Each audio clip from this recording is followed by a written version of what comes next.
Halo Tribuners, bertemu lagi bersama saya Muhammad Firdian Sani dalam segmen berita populer Tribun Bali hari ini, Jumat 13 November 2020. Berikut 3 berita populer Tribun Bali hari ini yang mungkin kamu lewatkan. Berita pertama, berikut beberapa minuman beralkohol tradisional yang dilarang dalam RUU Larangan Minuman Beralkohol.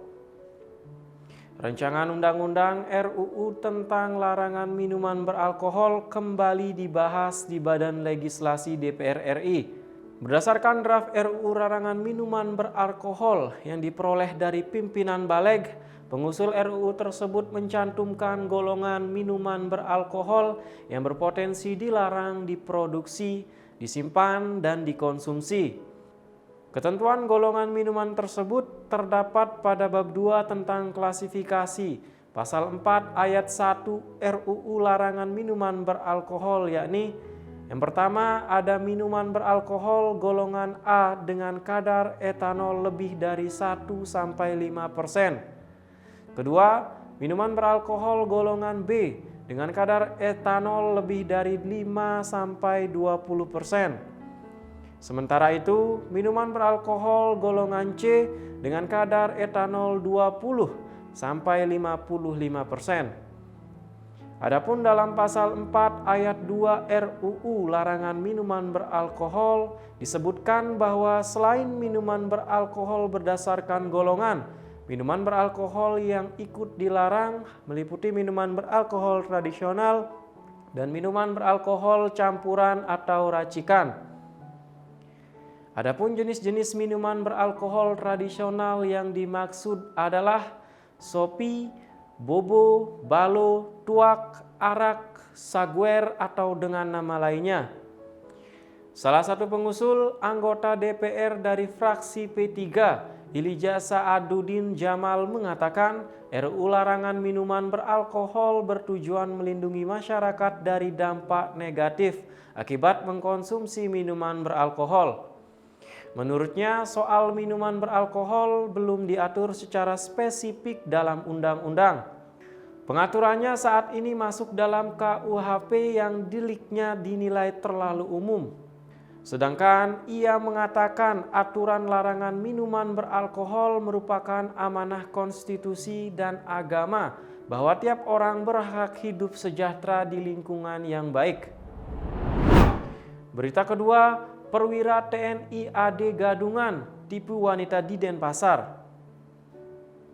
Perwira TNI AD Gadungan di Denpasar, Bali berinisial NI diamankan di kediamannya di Kepaon, Denpasar Selatan pada Rabu 11 November 2020. Kapenrem 163 Wirasatya Mayor Ide Bagus Putu Diana Sukerta menjelaskan kronologi terungkapnya kasus TNI Gadungan tersebut berawal pada bulan September 2020 lalu.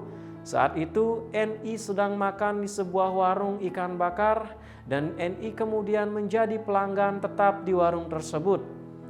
NI sebagai pelanggan tetap kemudian terjalin komunikasi yang semakin akrab antara saudara NI dengan J yang merupakan pemilik warung ikan bakar tersebut yang beralamat di Jalan Raya Pemogan, Denpasar, Bali. J juga memiliki seorang putri yang masih kuliah atau berstatus mahasiswi berinisial AN. Dari hari ke hari, NI kemudian menjalin hubungan dengan AN, anak dari ibu J.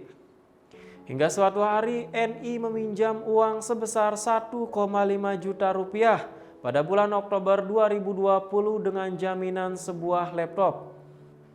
Masih di bulan Oktober 2020, NI kembali mendatangi warung tersebut dan mengaku sebagai anggota TNI AD yang berpangkat sebagai kapten dan berdinas di Intel. Dengan akal bulusnya ini, Ni meminjamkan uang untuk kedua kalinya sebesar 8,5 juta rupiah.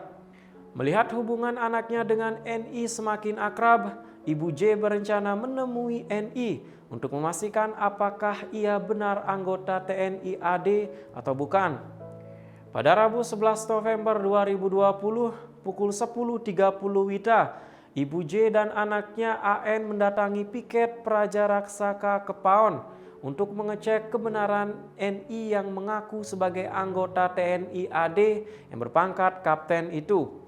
Setelah menerima laporan dari Ibu J, kemudian perwira piket menghubungi Sarka Kadir, anggota tim Intel Korem 163, Wira Satya dan Letda CPM Reno Denpom 93 Denpasar untuk melaksanakan koordinasi tentang kebenaran anggota yang berdinas di Intel berinisial NI tersebut.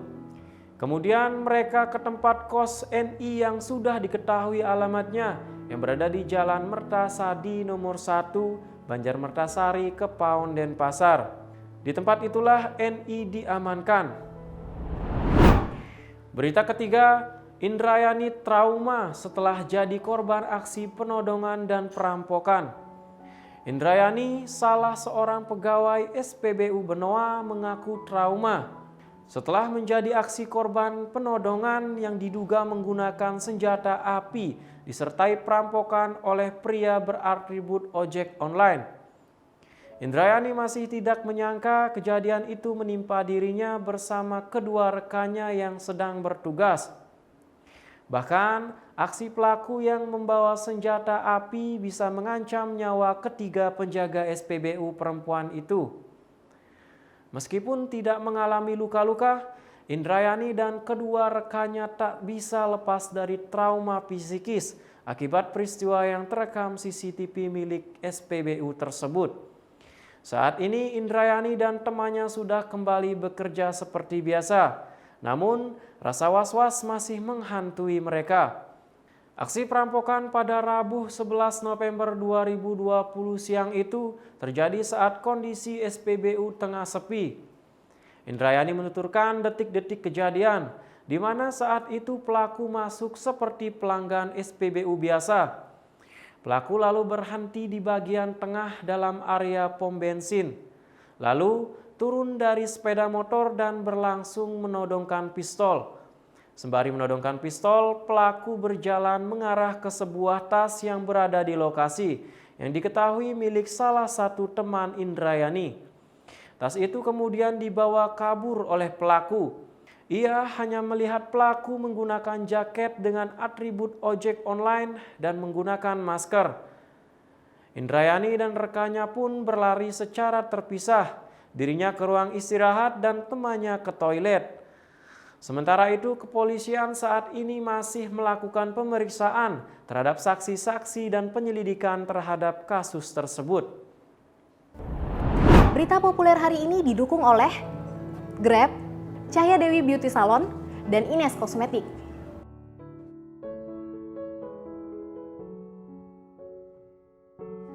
Demikian 3 berita populer Tribun Bali hari ini. Baca berita selengkapnya di koran Tribun Bali dan baca juga www.tribunbali.com. Jangan lupa follow, like, komen, dan share Facebook, Instagram, dan YouTube Tribun Bali.